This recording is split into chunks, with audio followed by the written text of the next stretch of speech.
Hola, ¿cómo les va? En la fecha vamos a desarrollar el tema de inmunidad antifúngica. Lo primero que debemos saber es que los hongos son una clase de microorganismos que forman parte de la vida libre y que actúan como putrefactores en el ciclo energético y que están constituidos por células eucarióticas. Algunas de sus características es que pueden ser unicelulares o bien pueden sufrir diferenciación y ser multicelulares y desarrollar filamentos ramificados, que se pueden reproducir por medios sexuales o asexuales y que como elemento general tienden a producir enfermedad subaguda o crónica con evolución lenta y con recaídas, aunque como veremos después esto no es en todos los casos. En este esquema podemos observar el por qué hablamos de que son formados por células eucariotas, viendo que presenta una pared celular, una membrana celular, un núcleo bien diferenciado y un citoplasma con organelas. Y aquí vemos algunas de las características generales que nos pueden mostrar algunos de estos hongos, como ser la forma de reproducción, los tipos de hifas, los tipos de conidios, etc. En el caso de las infecciones, nosotros reconocemos aquellas que denominamos exógenas, que son producidas por gérmenes externos a nuestro organismo. Pero la mayor parte de las enfermedades que sufre el ser humano son producidas por microorganismos que forman parte de su microbiota, y entonces hablamos de infecciones endógenas. Para que se produzca una infección es importante el equilibrio o desequilibrio que se produzca entre la virulencia del microorganismo, la respuesta del hospedador, y aquí vamos a tener en cuenta, sobre todo en este tipo de infecciones, aunque en todas, es el sitio de exposición. Dentro de la multitud de especies micóticas que conocemos, entre 200 y 400 pueden ser aquellas patógenas para el ser humano. Y como decíamos antes, las infecciones pueden ocurrir a través de una infección por un contacto o inhalación o lesión con algún agente externo o más frecuentemente con microorganismos que forman parte de la microbiota y hacer una infección entonces endógena. Los productos micóticos pueden ser tóxicos, pueden ser carcinogenéticos o incluso en algunos casos pueden ser alucinógenos. Ahora bien, los hongos pueden actuar de distintas maneras. Pueden actuar como saprofitos, que son aquellos microorganismos que se nutren de materia muerta o en descomposición. Simbiontes, es decir, microorganismos que viven juntos, de forma que la asociación supone una ventaja para los dos. Pueden ser comensales, es decir, viven en una relación estrecha en donde uno se beneficia de la relación, pero el otro ni se beneficia ni sale perjudicado. O pueden ocurrir que transcurran como parásitos, que son aquellos microorganismos que viven tanto fuera como en el interior del hospedador, del que obtienen beneficios sin hacer ninguna contribución útil a cambio. Y es el caso de los patógenos, en ese caso la relación es perjudicial para el hospedador. Y esta frase que dice no hay hongos no patógenos, implica que cada vez estamos viendo más patologías cuya etiología es micótica y tiene que ver con muchos de los factores de nuestra vida diaria. Hoy tenemos tratamientos para pacientes que antes no lo tenían, por ejemplo, cánceres, neoplasias hematológicas, enfermedades autoinmunes, longevidad, inmunodeficientes. Y todos esos pacientes tienen la posibilidad de una sobrevida mucho más larga que la que tenían antes y esto genera más posibilidades de crecimiento y patología producida por hongos. Y fíjense acá, en un estudio que aparece en Murray, la cantidad de infecciones por distintos hongos que se pueden observar en una población determinada. Esto es solo un ejemplo. Esta clasificación de las micosis es según el sitio de infección, la vía de adquisición o bien su virulencia. Entonces, según el sitio de infección puede ser superficial, puede ser cutánea, subcutánea o profunda o sistémica, obviamente esta que toma pulmones, vísceras, huesos, etcétera, sistema nervioso, este tipo son las más severas y las más graves.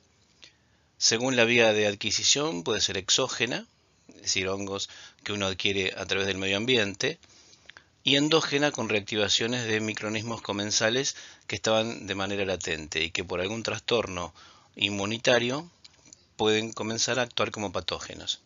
Y por la virulencia, es decir, gérmenes primarios, virulencia de manera inherente afecta a hospedadores que están saludables, y aquellos que son oportunistas, es decir, son gérmenes, hongos de baja virulencia y que generalmente infecta a hospedadores que tienen un trastorno en su inmunidad. Este cuadro también termina de cerrar lo que veníamos hablando previamente en cuanto a las categorías de hongos y el tipo de micosis que pueden producir, las categorías superficiales, cutáneas, subcutáneas, las endémicas y aquellas que son oportunistas. Y fíjense la variedad de hongos que pueden producir patología y el tipo de patología tan diversa que pueden generar. Ahora bien, ¿cómo reacciona el organismo? ¿Con qué mecanismos inmunológicos funciona contra los hongos? Obviamente la inmunidad innata controla la mayoría de las infecciones micóticas, la primera barrera, y es la que elimina la mayoría. La microbiota comensal también tiene a raya la proliferación de ciertos patógenos potenciales, y esto puede notarse, por ejemplo, cuando se aplican antibióticos de amplio espectro, sobre todo que pueden generar candidiasis tanto oral como vulvovaginal. Los fagocitos neutrófilos son una sólida defensa contra la mayoría de hongos, y así podemos observar que aquellas personas que presentan neutropenia son susceptibles a enfermedades micóticas. Y la iniciación de una infección micótica puede ser desencadenada por varios factores. Un inóculo muy grande, una vía anormal de ingreso, por ejemplo, vía percutánea, un estado relativo de inmunodeficiencia, factores de virulencia del hongo o alteración de la microbiota normal. Entonces vemos que en esta inmunidad antimicótica, la fagocitosis, sobre todo después de la activación de los macrófagos por la mediación de las células Th1 y por el interferón gamma o el TNF, desempeña un papel fundamental. Sin embargo, algunos hongos, como por ejemplo el Histoplasma capsulatum, tienen capacidad de inhibir los mecanismos líticos que presenta el macrófago y pueden residir en el mismo. Las especies reactivas del oxígeno son fungicidas para la mayoría de especies porque inducen modificaciones en las proteínas, lesionan el ácido nucleico y causan peroxidación de los lípidos. Ahora bien, el contraataque de los hongos incluye la inhibición de ese estallido respiratorio a través de la catalasa, el malitol y la melanina. Es decir, observamos que hay un mecanismo de ida y vuelta con la intención del organismo de eliminar a la noxa, en este caso el hongo, y la intención de la noxa de perpetrar la idea de infectar a ese organismo. La inmunidad innata puede seguir actuando a través de la activación del complemento por la vía alterna o la de lectina. Entonces se unen los factores del complemento al microorganismo y se produce una ulterior fagocitosis y destrucción intracelular, ya sea por mecanismos que dependan del oxígeno o no. La proteína de unión amanosa reconoce también algunos patógenos, por ejemplo la Candida albicans, algunas cepas de Cryptococcus neoformans y Aspergillus fumigatus. Y a su vez la activación del complemento también es inducida por componentes que se hallan en la mayoría de paredes celulares micóticas y en los individuos sanos normales la resolución de la infección es rápida. Y como siempre la inflamación temprana es benéfica para el hospedero y colabora para lo que es el control de la infección. Pero puede ocurrir que quede fuera de control y entonces falla en la erradicación de la infección y la enfermedad progresa con una respuesta exagerada y un deterioro importante del tejido del hospedero y se producen entonces lesiones necróticas. Y en algunas otras oportunidades la falta de control de ese mecanismo inflamatorio puede conducir a un proceso crónico donde la inflamación se perpetúa y se forman granulomas y en algunos casos fibrosis. Este gráfico muestra algunos de los receptores que pueden observarse en las células que tienen la posibilidad de producir la respuesta contra los hongos. Este esquema muestra cómo los receptores de reconocimiento de patrones, entre los cuales obviamente los Toll-like receptor tienen importancia fundamental, igual que los receptores de manosa, sobre todo de actina 1 y de actina 2, en lo que es la respuesta inmunológica contra hongos, y también muestran cómo se interrelaciona la posibilidad de respuesta innata y la inmunidad adaptativa. Y continuando entonces con lo que explicábamos, los Toll-like receptor son un conjunto de proteínas transmembrana, veíamos en el esquema, que presentan un dominio extracelular que se une al patógeno y un dominio citoplasmático que será el encargado de iniciar la respuesta de activación del receptor. Y las leptinas son una familia de receptores, ya sea solubles o transmembrana, que reconocen sobre todo al manano y al glucano, que son componentes de los patógenos pertenecientes a esta familia. Este es un esquema más o menos parecido al anterior, donde se demuestra cómo la activación de estos receptores producen una activación intracelular y la respuesta inmunitaria que favorecerá la eliminación del hongo. Otros mecanismos de inmunidad innata se dan, por ejemplo, en las infecciones pulmonares, donde hay proteínas tensoactivas que están en el pulmón, que fijan patógenos y entonces fomentan y favorecen su fagocitosis. Los receptores unidos a membrana, como son los del complemento, el receptor para el factor C1, C3 y C4, así como los determinantes, los receptores de reconocimiento de patrones, se unen a proteínas micóticas y entonces median la fagocitosis o bien inician la expresión de citoquinas que ponen en acción las células relacionadas con la inmunidad. Los Toll-like receptor 2 y los 4 señalizan respuestas específicamente contra Cryptococcus neoformans, Aspergillus fumigatus y Candida albicans.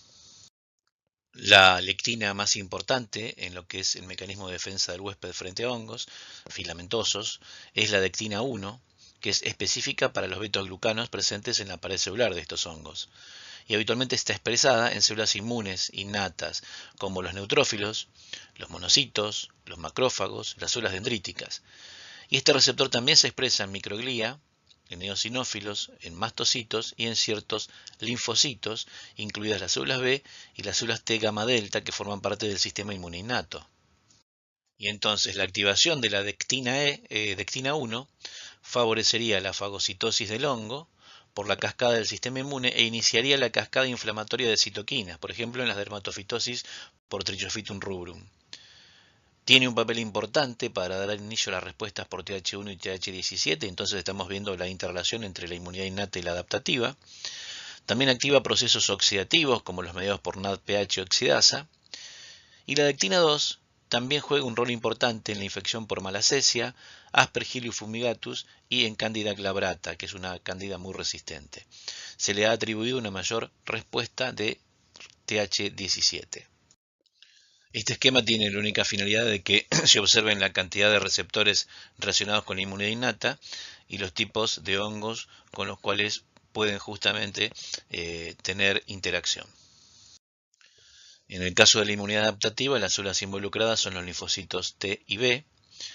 Hay un proceso de quimiotaxia y de amplificación de respuesta en donde la célula dendrítica que toma contacto con el hongo lo va metabolizando y va madurando en la medida que va llegando hacia el ganglio linfático, donde va a presentárselo a los linfocitos que están en ese lugar para que maduren y puedan producir la respuesta inmune que corresponda. Se inicia un proceso inflamatorio que en la mayoría de casos culmina con la eliminación del invasor. Y si hay algo importante es el balance entre las citoquinas inflamatorias y las células involucradas.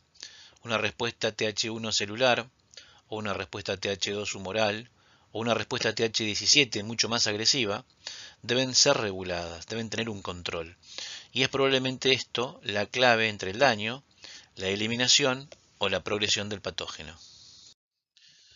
Entonces vemos que, por ejemplo, las respuestas T-helper 1 son protectoras a través de la producción de interferón gamma y factor de necrosis tumoral alfa, mientras que las respuestas T-helper 2 suelen ser perjudiciales para el huésped en estos casos.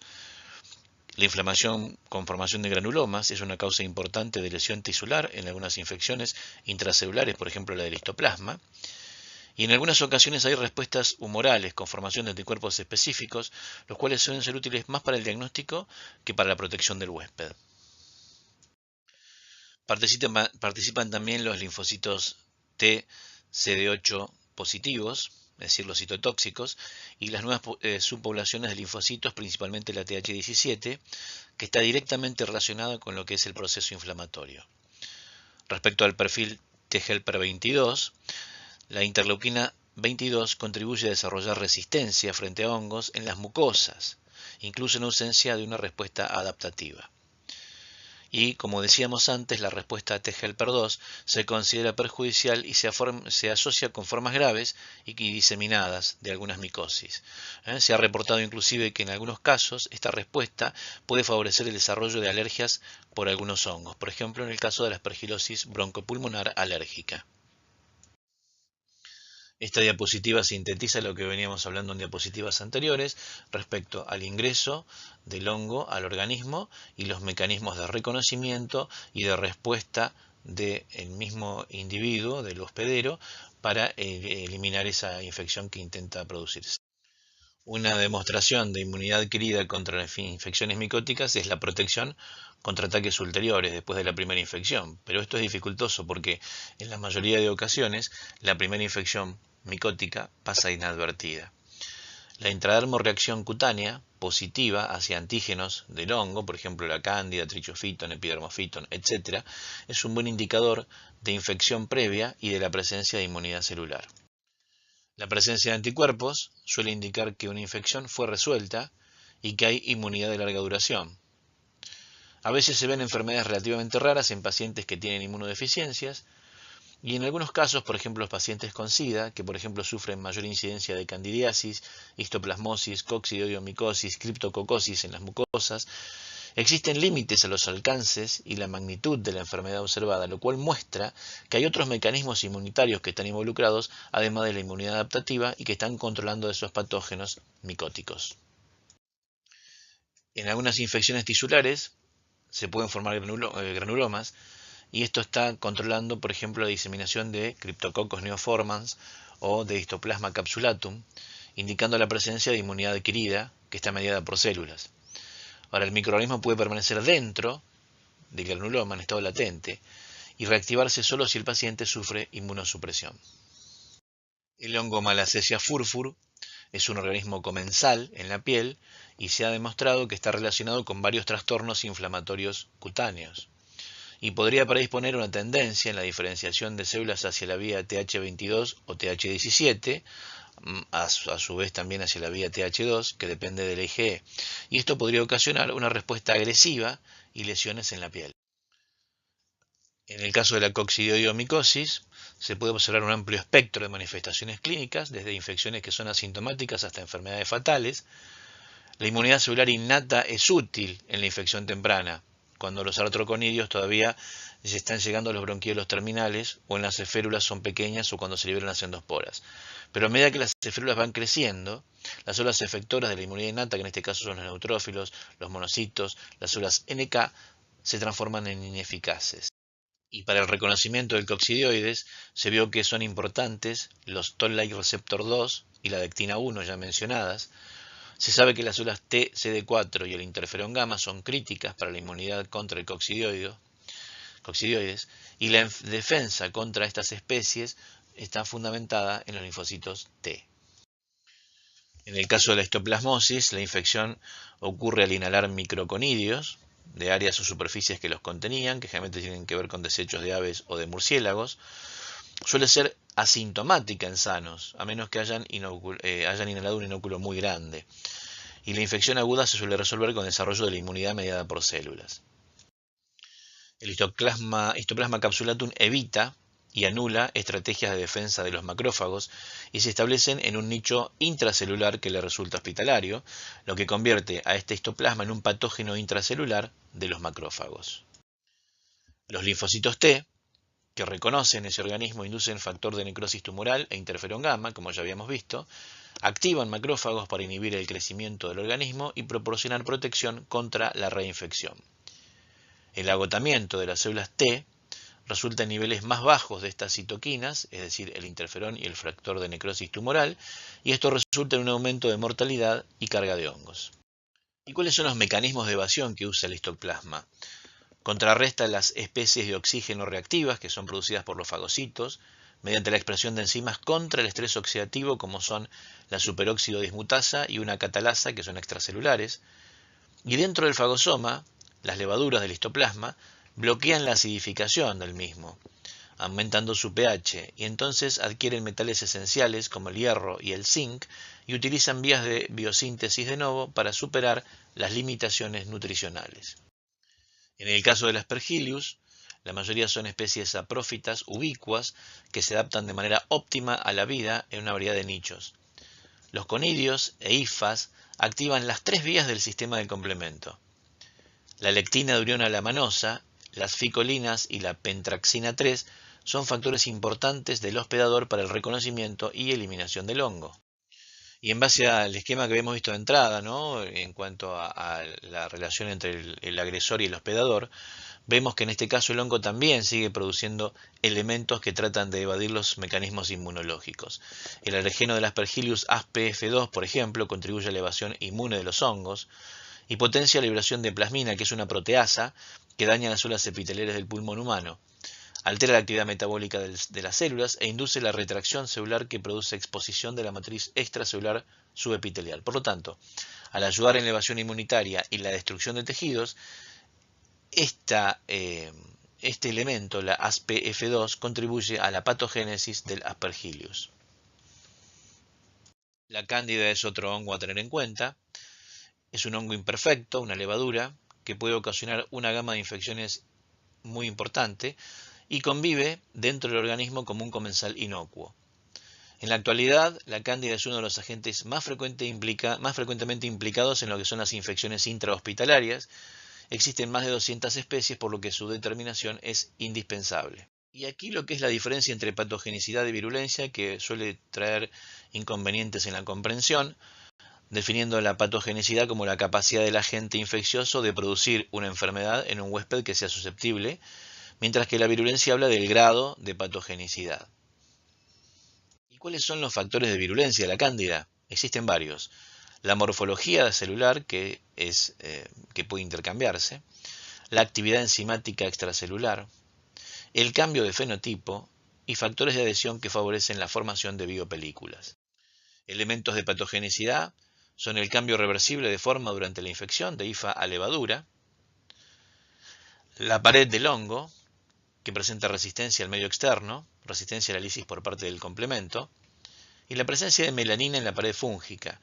Esto favorece la menor producción de factor de necrosis tumoral alfa, disminuye la linfoproliferación, la formación de anticuerpos y la liberación de intermediarios del oxígeno de los leucocitos. Esta capacidad de actividad enzimática extracelular tiene la capacidad de romper polímeros que proporcionan nutrientes accesibles para el crecimiento de los hongos, e inactiva moléculas útiles en la defensa del huésped como son las proteasas, las fosfolipasas y las lipasas. En cuanto a la morfología celular de la cándida, vemos que es polimórfica, es decir, presenta forma de levaduras, blastoporos, que es la forma infectante, o puede presentarse como filamentos a través de pseudohifas o hifas. Y en su morfogénesis puede convertirse de forma reversible a levaduras con crecimiento de hifa a pseudohifa. Entonces, la transición de levadura a hifa es uno de los atributos de su virulencia. La invasión tisular, es decir, abrir la brecha entre las barreras tisulares por la secreción de esas enzimas que habíamos nombrado, capaces de degradar proteínas, lípidos y otros componentes celulares, facilita su infiltración en sustratos sólidos y en tejidos. Y esta morfogénesis mejora la adherencia, la invasividad, la diseminación y produce una resistencia a la fagocitosis. Un punto importante son las biopelículas, que son una comunidad de microorganismos que están unidos de forma irreversible a una superficie que contiene una matriz que es exopolimérica y que tiene algunas características fenotípicas que las distinguen de las células, por ejemplo, que están en otro lugar que no sea esa biopelícula. Se ubican en catéteres endovenosos o en partes subcutáneas, en algunas superficies de válvulas cardíacas, en marcapasos, en reemplazos articulares, y lo que producen es un aumento, una resistencia a los agentes antimicrobianos y a los mecanismos de protección del huésped. En el caso de la cándida, es un comensal del hombre, se puede encontrar en la boca, en el tubo digestivo, en la piel y en el tracto genital femenino. Y las diferentes especies, que pueden ser relevantes por su patogenicidad, se pueden recuperar también en la tierra, en alimentos, en el ambiente hospitalario y en objetos inanimados. Sin embargo, hay que remarcar que la mayoría de infecciones causadas por cándida son de origen endógeno, aunque también se ha demostrado transmisión de humano a humano, y esto es posiblemente una forma de transmisión dentro de los hospitales. Ahora, epidemiológicamente, la creciente importancia de la cándida se relaciona con el uso de antibióticos de amplio espectro que cambian y alteran la microbiota normal del individuo y entonces se transforman en una de las causas más frecuentes de infección nosocomial. Dentro de lo que son las variedades de candidiasis humana tenemos las candidiasis superficiales, que se dan sobre todo en piel y mucosas. También hay candidiasis invasiva, que se da en las mucosas también en tejidos profundos, como en la cistitis, en las esofagitis, que se suelen observar. Y a veces hay candidiasis profundas o sistémicas, que estas son obviamente las más graves, donde deben afectar al menos 2 órganos, como tracto gastrointestinal, riñones, pulmón, hígado.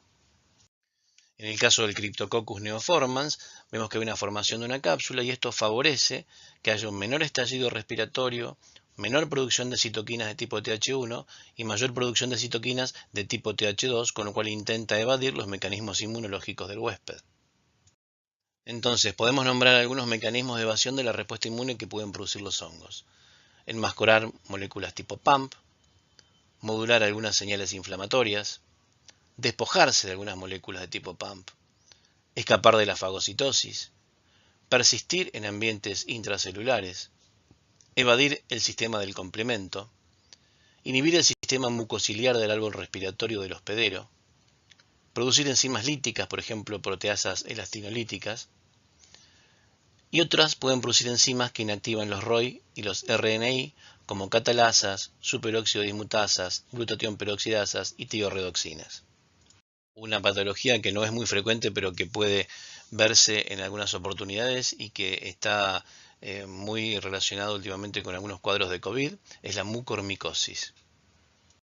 La mucormicosis es una afección de curso agudo y frecuentemente mortal. Recuerden que al principio hablamos de que la mayoría de patologías mediadas por hongos son de curso subagudo o crónico y que algunas no eran así. Esta es una de las excepciones. Es causada por algunos hongos saprófitos, entre ellos los más comunes son el mucor, el rhizomucor y el rhizopus, siendo este último responsable de más del 70% de los casos, y comienza con una afectación de senos paranasales, de la mucosa nasal y el paladar, extendiéndose a la región orbitaria y periorbitaria. Se disemina luego por el seno cavernoso, produce trombosis, afecta meninges, tejido cerebral y por último produce coma y muerte. En individuos con un sistema inmunológico normal, los cilios transportan estas esporas a la nasofaringe y se limpian a través del tracto gastrointestinal. Pero en individuos susceptibles, estas esporas que provienen del aire se implantan en esa mucosa nasal, en el seno etmoidal, en el tabique, o bien pueden tener otras vías de acceso, por ejemplo la oral, la conjuntival, heridas abiertas o catéteres. Claramente pueden observarse algunos factores predisponentes y en este trabajo se puede ver que la diabetes mellitus es la más frecuente, malignidad hematológica, el uso de corticoides de manera crónica, insuficiencia renal o bien hepática, trasplante de órganos sólidos, VIH-Sida o enfermedad autoinmune. Bueno, y lo que hemos querido mostrar son los mecanismos inmunológicos que pone en marcha el hospedero tratando de evitar las infecciones micóticas, los mecanismos que pone el hongo en funcionamiento tratando de evitar esa respuesta inmunológica del hospedero, y nombramos algunos hongos, por ahí los más conocidos o tal vez los más frecuentes, aunque hay otros, de los cuales podemos utilizar como ejemplos para entender cómo son estos mecanismos. Muchas gracias.